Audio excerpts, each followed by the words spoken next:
Hello, my name's Elizabeth and let's talk about books. So I live in the suburbs and it is a sunny afternoon in winter, so of course somebody's mowing. We're just going to roll with it. If you can hear it, please to enjoy suburbia. Anyway, let's crack on. I've been doing a series reviewing the books that I've read this year in chunks of 5 because that makes it manageable. I tend to waffle, which you will know if you've been here before and watched those previous videos. I've linked them here and there if you would like to see them. And let's crack on, let's do this. Right, so we're up to book 11. I've recorded everything in my bullet journal and I have Storygraph open over here so that I know kind of what's going on. Now I have to preface this, and I didn't preface the other one, so cool, I'm better at words than this. So if you want more cogent, thought out, well presented reviews of books, check my blog down in the description because I do write book reviews as well, and skincare reviews if you're into that, down there.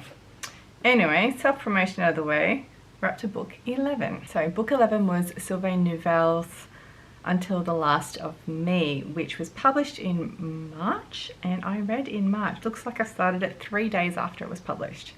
And I read this on the Kindle. I picked this up because it was the second in a series, the first being A History of What Comes Next. The series is called Take Them to the Stars. And the first one I loved, I raced through, it was great historical fiction. This one is a continuation and I didn't think it was as strong. Basically in the first one there's this race of women who are not human, they're kitsu, and they work together in pairs of mother-daughter. And we're at the 100th generation working towards getting humanity off the planet and into the stars. Or maybe just the kitsu off the planet and into the stars. We don't know, but they're definitely part of, in the first book, definitely part of the World War II space rocket program, post-World War II space program in Russia. Then they moved to California and they're part of the JPL program. And always working behind the scenes, but always avoiding this other race. Is it the same race? Is it a different race? It's definitely the same situation, but men who are tracking them. The kitsu call them the trackers.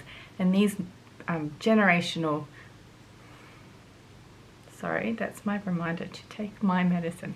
So these generational packs of men, I guess you would say, it's not just father-son, are tracking the kitsu, trying to stop them, trying to kill them.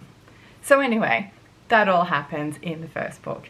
The second one is the 101. So it's the daughter from the first book and her daughter and what they're doing.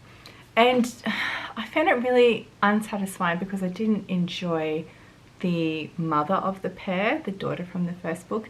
She was prominent in the first book too, but as the mother of the 101, I found her unsatisfying, and I found the resolution of the book unsatisfying.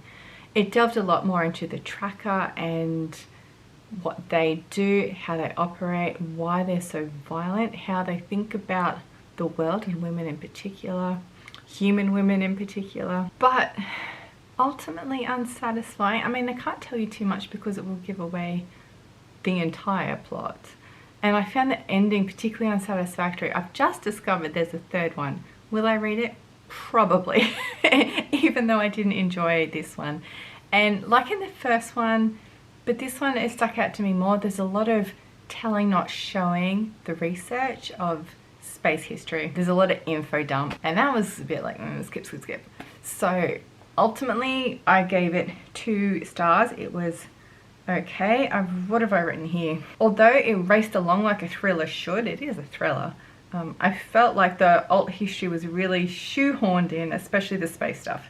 Ultimately it went in a different direction from the way I hoped it went, so that's probably why I felt unsatisfied there as well. And I didn't enjoy it nearly as much as the first. I really did enjoy the first, even though it did have the look, I did the research aspect as well. The finale in particular was brutally underwhelming, so That's the only spoiler I will give you. I gave it 2 Goodreads stars. It was okay. And like I said, I probably will read the 3rd one when it comes out. But it wouldn't be my top pick for 2022. Okay, after that I finished a non-fiction book I've been working on for some time, even though look how small it is.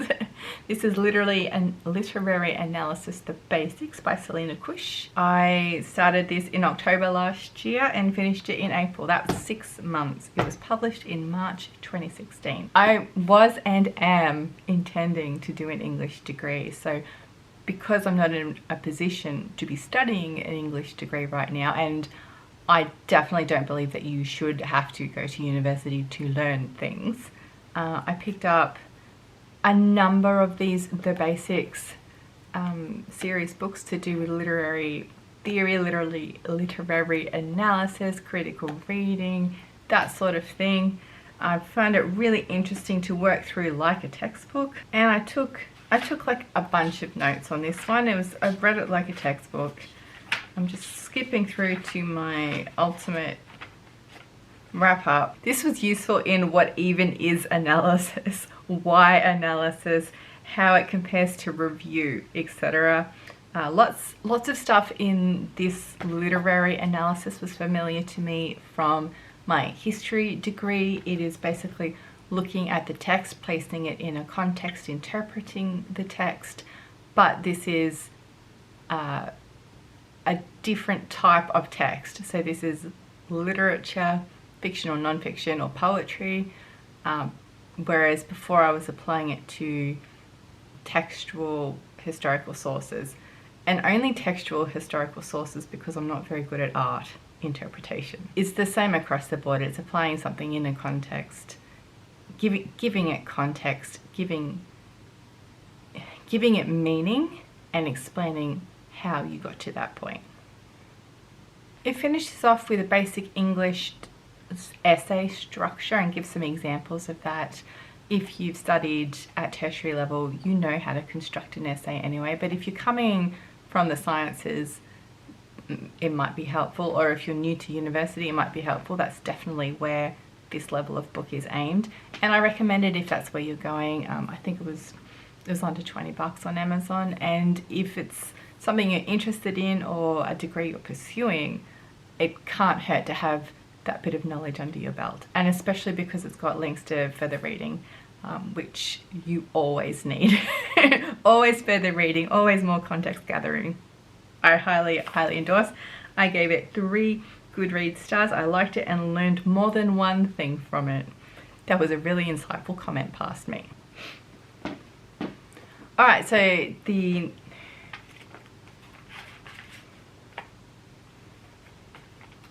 number 13 is KJ Parker, 16 Ways to Defend a Walled City. I took this to hospital with me, although I had started reading it earlier. I actually bought the trilogy of this for my husband for Christmas, and he didn't want it. He wasn't feeling it at the time, so I thought, I'll read it. Why not? This is the story of an engineer called Orhan who gets caught up in a city siege and basically becomes the leader of the resistance defending the city.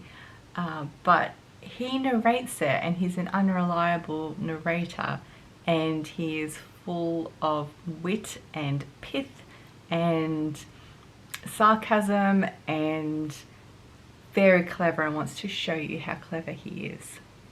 He's a completely unreliable narrator, and at the end there's a note saying we don't even know if these events happened, or is it just made up? Which was the best part, I thought, because is it an alt history? Is it a secondary world? It feels like ancient Rome. It feels like Constantinople, with the breaching of like the walls that are unbreachable, that are breached. But it was rollicking good fun, and I will definitely read the sequels. What have I written in my bullet journal? The unreliability of the narrator, who is very clearly into demonstrating just how much smarter than you he is, was the big selling point for me. It's not a book where you're going to understand what's happening all of the time or be able to anticipate the main character's next move, and that was fun. absurd comedy vibes in the vein of Pratchett and Adams. I gave it 3 stars, which means I liked it, and yeah, like I said, I probably will read the sequels. Well, excitingly, I lost the rest of that footage, which is disappointing because I can't remember what I said, but even more upsettingly, I was really digging that eyeshadow, and now we just have to refilm it. Is what it is. So we were up to, oh, I didn't even remember what book number we were up to. We were up to book 14, which was Robert Jordan, The Shadow Rising, which is book 4 of The Wheel of Time. Now, this was published in 1992, and I started it in January this year, finished it in April, but I did read things in between because I tell you what, guys, this book is a product of its time, and I struggled with that a lot. It is my intention to read The Wheel of Time, and I read the first 4 books once before, and this 4th book, it was just such a slog. It's just full of misogyny and fat phobia, and I just, even thinking about it now makes me angry. I had to put it down and walk away. But I did finish it, and I will keep going with The Wheel of Time. Yeah, I'm conflicted because this book was published in 1992. So standards of what we expect of representation in publishing are different in the 90s. So different. But also the POV characters are teenagers. Most of them are teenagers. 3 of them are teenage boys. And they are thoughts that teenage boys would have and express, even if it's just to themselves, about viewing all people through the lens of their body shape, their body size, their breast size, their hip size. Like, in that respect, if that was what Robert Jordan was doing, it's a really well done job. But I hate it so much. I hate it. So that's my conflicted stance on The Shadow Rising and The Wheel of Time in general. Will I keep going? Yes. Let's consult my notes. This is where The Wheel of Time pivots from coming of age action adventure into political intrigue. For the most part, I did enjoy this one, but the continued descriptions of people as defined by their body size and shape, the perpetual fat phobia in the text really pissed me off. I have underlined that. I will still keep going. I gave it 2 stars. That's just the Goodreads scale that I like, and 2 stars means it was okay. I finished it. I have a link to my scale on my website actually, and I will put it in the description below. And then the final book for this video, I have to get off the shelf.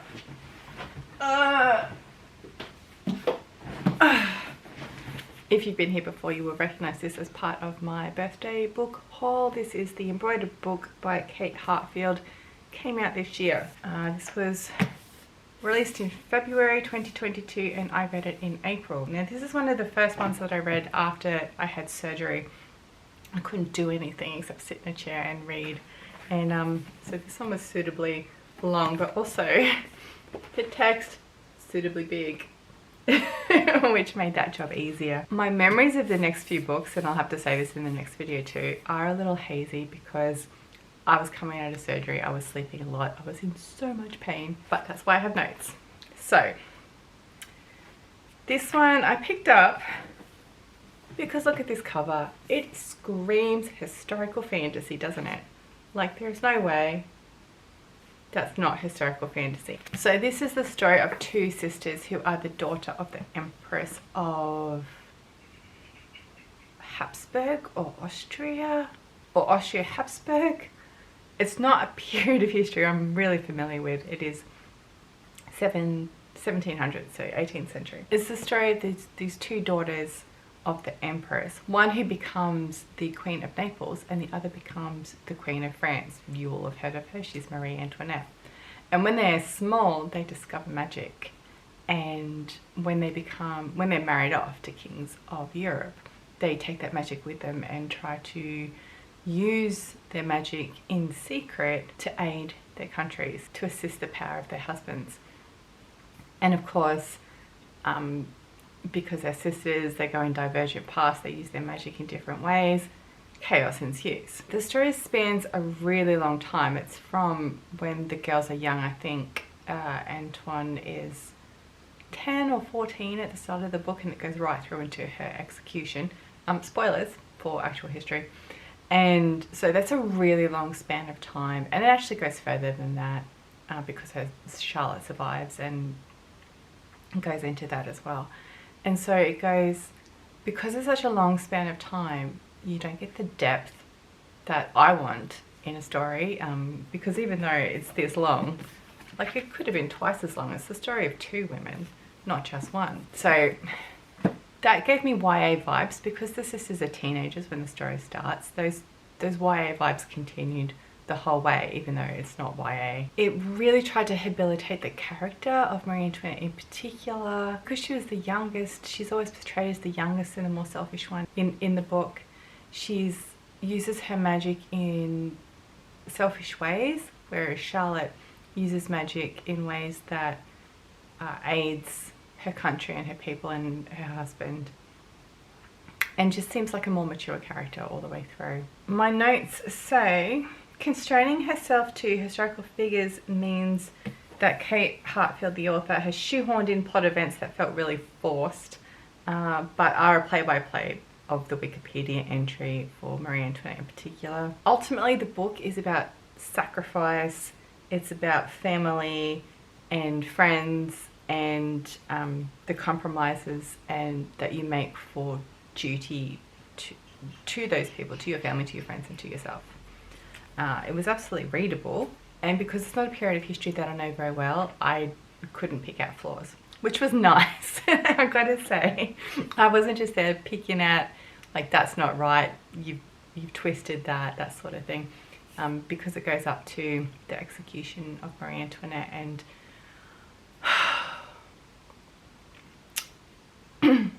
Jesus Christ, I know this. Is it Louis the 16th?